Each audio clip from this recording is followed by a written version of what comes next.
Welcome to the Hospital Medicine Unplugged podcast. Great to be here. We are diving deep today into one of the really critical and honestly potentially dangerous situations we encounter all the time. Acute, severe hypertension. Right, and getting that initial triage, that first decision point, and then the subsequent management. Yeah. Well, it's just foundational to patient safety, isn't it? Absolutely. It's fundamental. That's really the heart of it. We see high blood pressure readings so often, but the stakes are incredibly high if we get the management wrong. Mm-hmm. So today we're going to synthesize the current evidence. We're drawing primarily from the 2017 ACHA guidelines, looking ahead at what consensus literature suggests, maybe even anticipating the 2025 updates. Right. Building that rigorous evidence-based framework for everyone listening. Exactly. And our mission really is to help move past just the sort of anxiety that a big number on the monitor causes. Yeah, that knee-jerk reaction. And focus intensely on the clinical context, what's really going on with the patient. Because of that misclassification treating hypertensive urgency as if it were an emergency, it keeps coming up in the literature as a major, major driver of iatrogenic harm, things we actually cause. That's the goal then.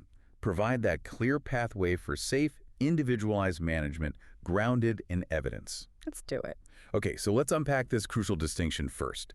Hypertensive urgency and hypertensive emergency. They share that common starting point, right? A severe elevation in blood pressure. Typically defined clinically as greater than 180 systolic, over 120 diastolic, millimeters of mercury. That's the alert number. But as you said, that number is just the entry ticket. It doesn't tell the whole story. Hypertensive emergency, or HE. That's defined by that severe BP elevation plus objective documented evidence of acute target organ damage, TOD. And the key examples the sources always highlight are things like acute hypertensive encephalopathy. Right, altered mental status, seizures. Acute heart failure, maybe presenting as that classic flash pulmonary edema. Or new or worsening acute kidney injury, AKI. And of course, those really time-sensitive vascular catastrophes like aortic dissection. Exactly. And for HE, the management implication is crystal clear and immediate. Unnegotiable, really. It demands immediate, but importantly, controlled blood pressure reduction. And that always means intravenous agents, things that are short-acting, easily titratable. And because you need that constant titration and monitoring. It has to be in an intensive care setting. ICU admission is mandatory for HE. Okay.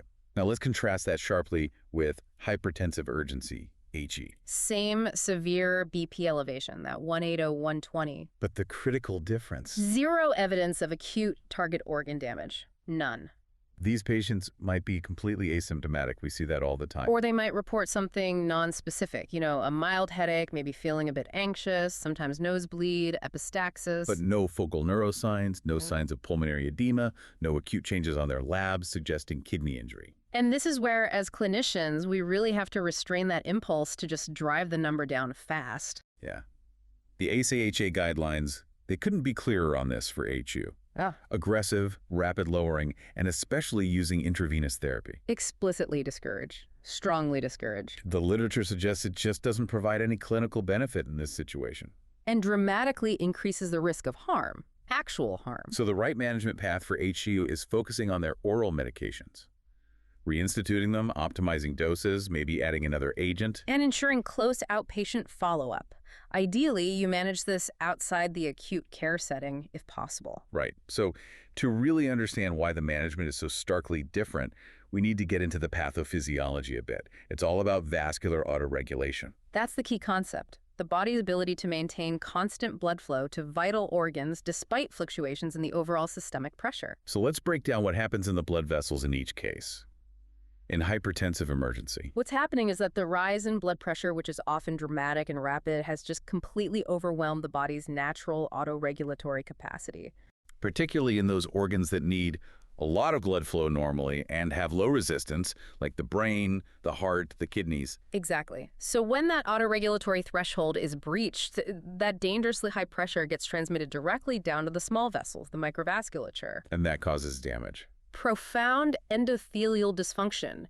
Increased vascular permeability vessels start to leak activation of the RAAS system, the renin-angiotensin-aldosterone system. Which just makes the vasoconstriction worse. Right, it's a vicious cycle. And ultimately, this leads to fibrinoid necrosis of the arterioles, actual physical damage, microvascular injury. Which then manifests clinically as the acute organ damage we see, the encephalopathy, the heart failure, the AKI. And you mentioned the rate of rise earlier. That's often more critical than the absolute number itself. Yeah, the sources really emphasize this. A rapid jump in pressure, maybe even to a level that wouldn't seem that high in a chronic hypertensive, say 160, 100. But if it happens quickly in someone who was previously normotensive, their vasculature hasn't had time to adapt. Their autoregulatory curve hasn't shifted. So they can absolutely develop acute TOD. Think about acute glomerulonephritis or eclampsia, previously healthy person, rapid BP rise, bam, emergency. Right, they might decompensate much faster than someone with chronic hypertension sitting at 210, 110. Exactly. Which brings us back to the urgency patient in acute, despite those scary high numbers. Those compensatory mechanisms, the vascular autoregulation, it's still intact, it's working. This is typically the situation in patients with long-standing, maybe poorly controlled chronic hypertension. Or the classic scenario. Yeah. They just stopped taking their blood pressure pills. Yeah. Non-adherence. And crucially, because their hypertension is chronic, their autoregulatory curves have adapted. They've shifted to the right. Meaning their brain, their kidneys, they need a higher baseline pressure to maintain adequate blood flow compared to someone normotensive. Precisely. So now think about what happens if you misclassify that HU patient as an HE patient. You give them an IV drip and aggressively drop their pressure, say 30% in the first hour. You're pulling the rug out from under their organs, physiologically speaking. You're dropping the pressure below what their adapted autoregulation considers adequate. And that causes iatrogenic harm. Yeah, cerebral hypoperfusion. You can actually cause an ischemic injury, a stroke, or precipitate acute kidney injury because the kidneys aren't getting enough blood flow. The evidence is just overwhelming here. Overly rapid reduction in HU risks hypoperfusion, ischemic complications, longer hospital stays for patients who are actually stable, just hypertensive. It's such a critical lesson. The goal in urgency is safety, gradual control, often best achieved outpatient, not chasing a number on the monitor right now. Okay, so we got the why, the pathophysiology, the autoregulation difference. Now let's pivot to the how.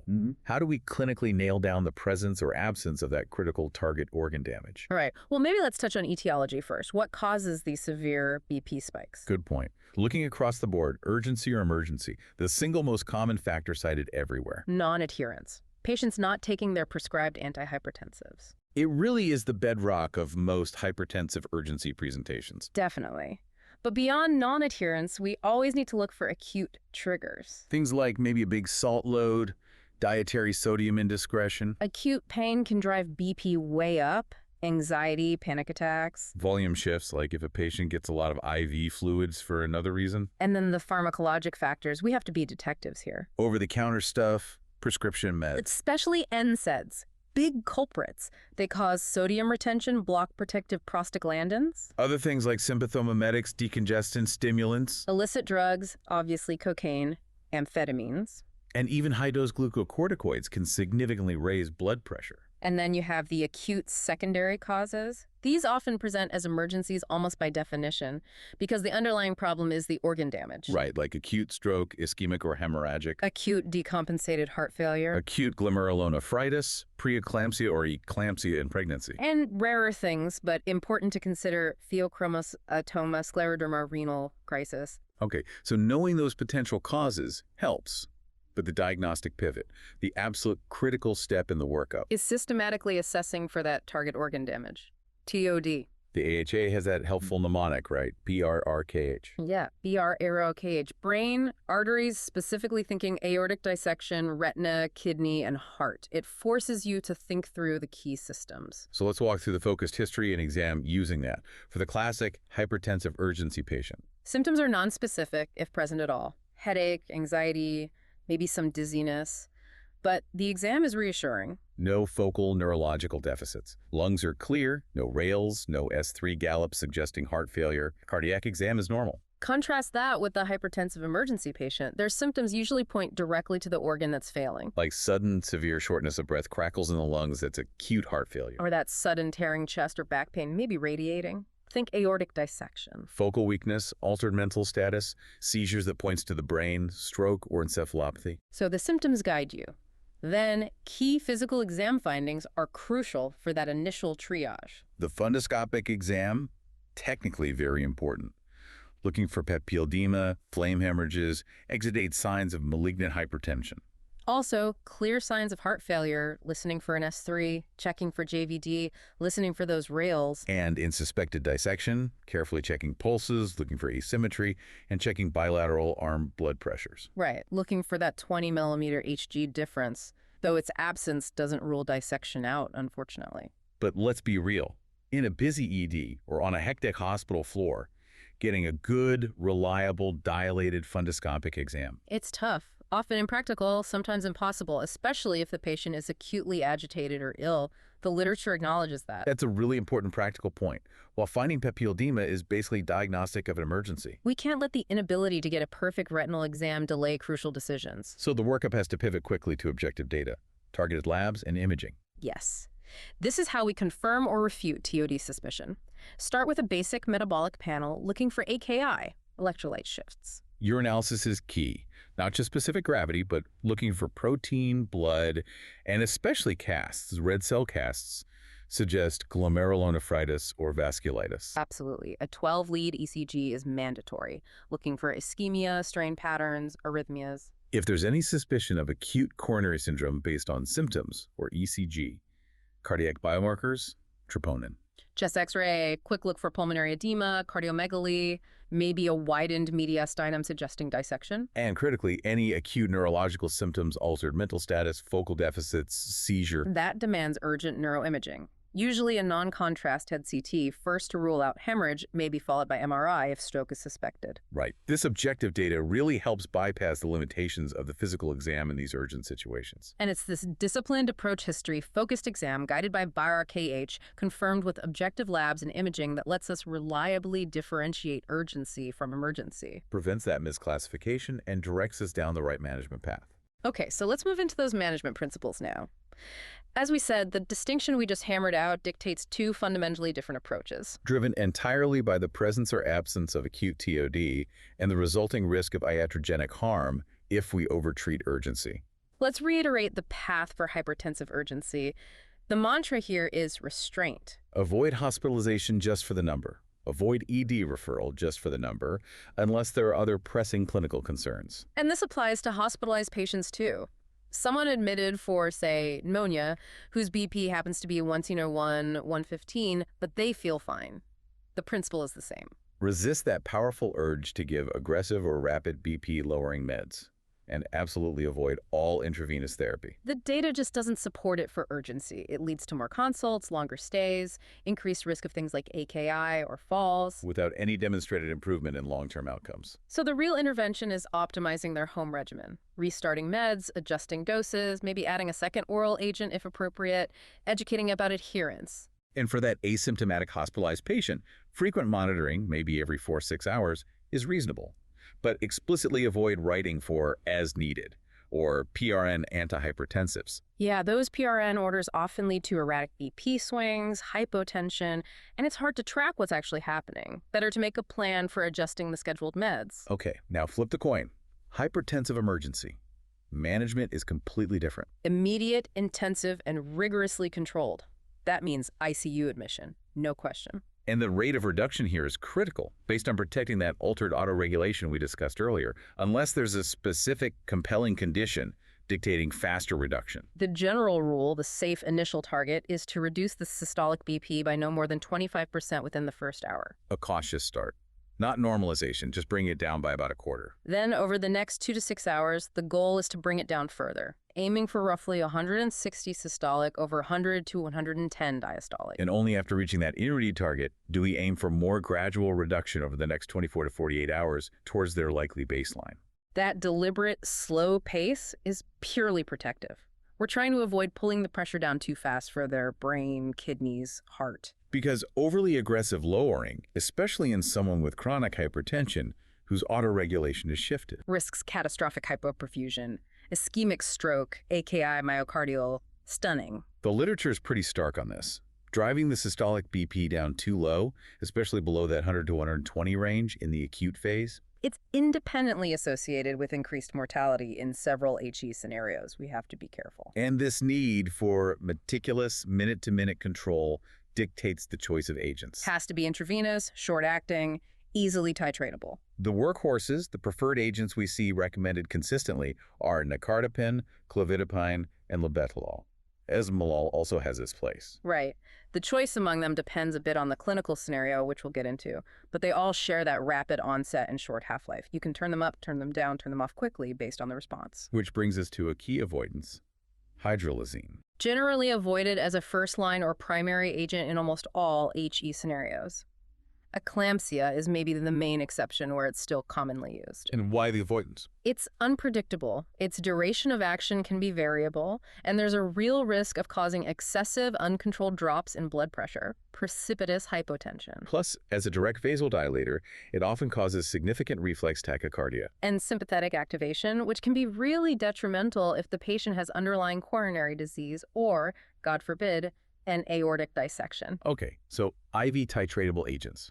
What about monitoring? Continuous. Absolutely continuous. BP checks initially might be every minute or every 5 to 15 minutes as you titrate. And for the highest risk situations, dissection, severe stroke, ongoing instability. An arterial line is strongly recommended, if not mandatory. You need that real-time beat-to-beat BP data. Cuff pressures just aren't frequent or reliable enough when you're making adjustments every few minutes. Beyond BP, what else? Continuous cardiac monitoring, obviously. Serial clinical assessments, frequent neurochecks, assessing fluid status, urine output, signs of cardiac function, and repeating labs periodically to see if the organ damage is resolving or progressing. And then, once things are clearly stable, usually after maybe 6 to 12 hours of effective 5E therapy. That's when we start thinking about transitioning carefully to long-acting oral agents, but still monitoring very closely for any rebound hypertension as the IV drip is weaned off. Okay, that's the general framework. Now let's dive into those compelling conditions, the specific clinical scenarios, because the targets and agent choices can really differ quite dramatically here. This is where management gets highly tailored. Let's start with the most time-critical one, aortic dissection.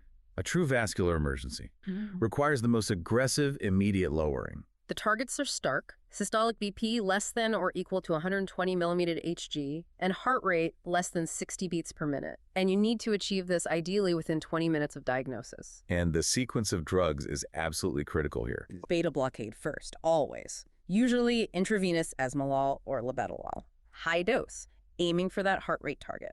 Only after adequate beta blockade is achieved can you add a vasodilator, like nicardipine or clovidipine, to bring the SBP down to the 120 target. The reason is physics, really. If you vasodilate first, you drop the systemic vascular resistance, which causes reflex tachycardia and increases the force of contraction, the DPDT. That increased shear stress on the already damaged aortic wall is disastrous. It can propagate the dissection or cause rupture. So control the heart rate and contractility first with the beta blocker, then lower the pressure. Okay, dissection. HR60, SBP 120, beta blocker first. Got it. Next, acute ischemic stroke. This one's complex. Management depends entirely on whether the patient is eligible for reperfusion therapy, like TPA, thrombolysis. If they are a thrombolysis candidate. We need to carefully lower the BP to below 1 over in future 110 millimeter Hg before giving the TPA, and then after TPA, we need to maintain it below 105 millimeter Hg for at least 24 hours. Why? To minimize the risk of hemorrhagic conversion of the stroke after thrombolysis. Exactly, but if the patient is not a TPA candidate, maybe they presented too late. Then we practice permissive hypertension. We actually let the pressure stay higher. Right. If the BP is less than 2,120, the guidelines generally recommend not treating it acutely. You need that higher pressure to perfuse the ischemic penumbra around the stroke core. We only intervene if the BP is really high, like 2,120 or greater. And even then, the goal is just a modest reduction, about 15% in the first hour, not normalization. Preferred agents here. Titratable ones again. Yeah. Nicardipine, clovidipine, labetalol, hydralazine generally avoided due to unpredictability. Okay. Related scenario. Acute intracerebral hemorrhage, ICH. Bleeding in the brain. Here, the data, largely from trials like INTERACT-2, suggests a slightly more aggressive approach than ischemic stroke non-candidate. The target is generally to lower the SBP down to the 140 to 150 millimeter Hg range within the first hour. provided their starting SBP was between, say, 150 and 220. But there's a floor effect here too, right? Yeah, absolutely. The crucial caveat is avoiding excessive lowering, particularly below an SBP of 140. Some studies suggest that going too low might compromise perfusion around the hematoma and worsen outcomes. So a target range, 140, 150 within the first hour. Agents again. Same reliable 5E titratable options: nicardipine, clevidipine, labetalol. Oh, okay. Moving to the heart. Acute coronary syndrome, ACS, complicated by severe hypertension. The goal here is to reduce the afterload, reduce myocardial oxygen demand, help the struggling heart. Target is generally SBP, less than 140 millimeter Hg within about an hour. But critically, while lowering SBP, we need to make sure the diastolic BP stays above 60 millimeter Hg. Why? To maintain adequate coronary artery perfusion pressure, which primarily occurs during diastole. Exactly. Agents we use here often include nitroglycerin, great for coronary vasodilation and preload reduction. Beta blockers like labetalol or esmolol, especially if there's tachycardia, to reduce oxygen demand. And calcium channel blockers like nicardipine can also be used for afterload reduction. But lots of contraindications to watch out for here. Huge ones.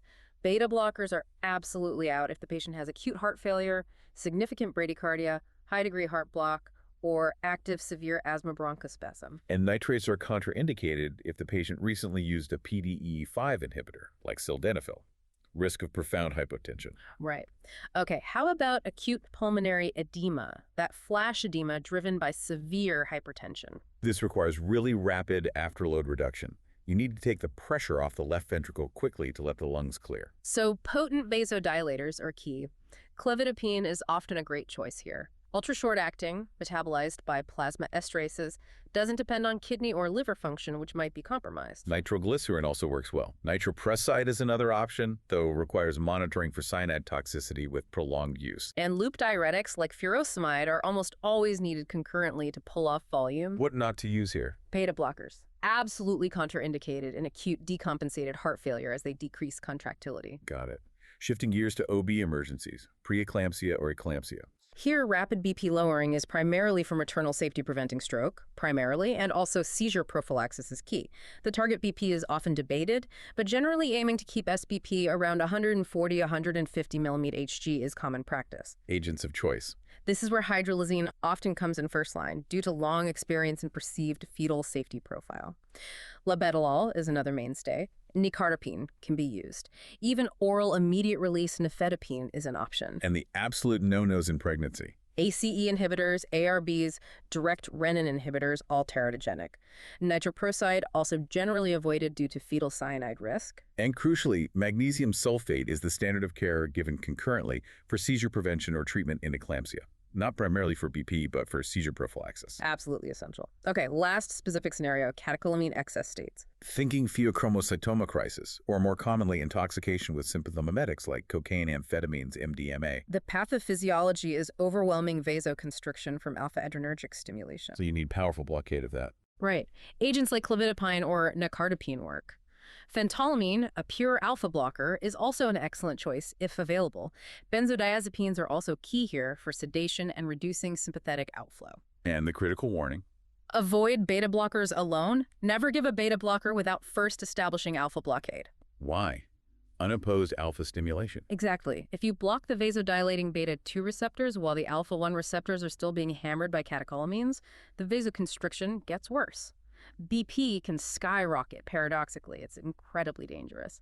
Alpha blockade first, or use a combined alpha-beta blocker like labetalol cautiously. Wow. Okay, that covers the main compelling conditions. The need for that immediate tailored management really highlights how high risk these specific emergency scenarios are. Definitely. Which brings us nicely to prognosis and maybe some final thoughts. Overall, hypertensive emergencies, even with modern management, they still carry a pretty poor prognosis, don't they? They do. In-hospital mortality rates can be as high as 10% in some series.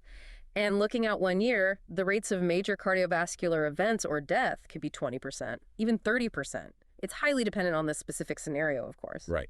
Aortic dissection, for example. Even getting to the hospital, untreated mortality is often quoted as 1–2% per hour. Just terrifying. Prompt BP and heart rate control, followed by surgery if indicated, dramatically improves survival.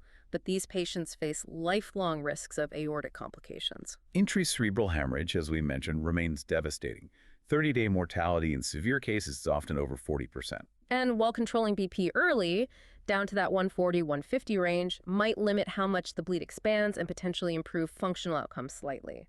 The overall rates of death and severe disability are still incredibly high. And even for things like ACS or acute heart failure, complicated by severe hypertension. Mortality and long-term morbidity are significantly higher compared to similar patients who present normotensive. That initial hemodynamic stress takes a toll. So the immediate goal is reducing afterload. Cutting myocardial oxygen demand are vital, not just for getting through the acute event, but for preserving organ function long-term. Absolutely. The big takeaway, though, is that while these diagnoses are serious, acting promptly, following guideline-based management, controlling the BP carefully, it does significantly improve outcomes across the board. We can prevent irreversible damage and reduce long-term risk. And once that initial stabilization is achieved in the ICU, that crucial transition back to oral therapy begins, usually considered after 6, maybe 12 hours of stability on the IV drip. the challenge then becomes choosing the right long-acting oral agents, maybe combining classes, ensuring the patient understands the plan. And monitoring closely as you wean the IV, watching for rebound hypertension or recurrence of urgency symptoms when they step down from the ICU. It really underscores the spectrum we manage as hospitalists, doesn't it? Hypertensive urgency needs caution, education, oral adjustments to prevent iatrogenic harm. While hypertensive emergency demands precision, ICU monitoring, titratable 5E agents to prevent the endogenous organ damage, mastery of the whole spectrum is the goal. Which brings us to our final provocative thought for you, our listener, to mull over. We know, as we discussed, the vast majority of patients presenting with any form of hypertensive crisis have a history of chronic hypertension. And non-adherence is the #1 driver, especially for urgency. Right.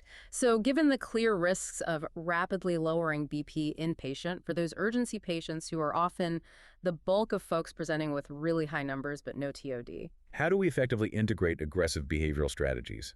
Strategies to address that non-adherence, the dietary issues, the barriers to care, during that relatively short, often problem-focused hospital stay. It's a real paradox, isn't it? We have to practice physiologic restraint with the BP number in urgency, but we desperately need to be aggressive with the behavioral interventions, the discharge planning, the adherence counseling. Making sure they have reliable, rapid outpatient follow-up seems key. Absolutely. How do we ensure that safe transition back to the community without giving in to that temptation in the hospital to just start an unnecessary IV drip because the number looks scary, knowing that drip might actually cause harm? Maybe focusing intensely on that discharge piece, the medication reconciliation, the counseling, scheduling the follow-up appointment before they leave. Perhaps that's the highest yield intervention for urgency that we often underemphasize. It's a critical reflection, focusing on that non-pharmacologic, systems-based part of our management, a crucial component of truly managing hypertensive urgency safely and effectively long-term. Definitely something to think about in our daily practice. Indeed. Thank you for tuning in to the Hospital Medicine Unplugged podcast.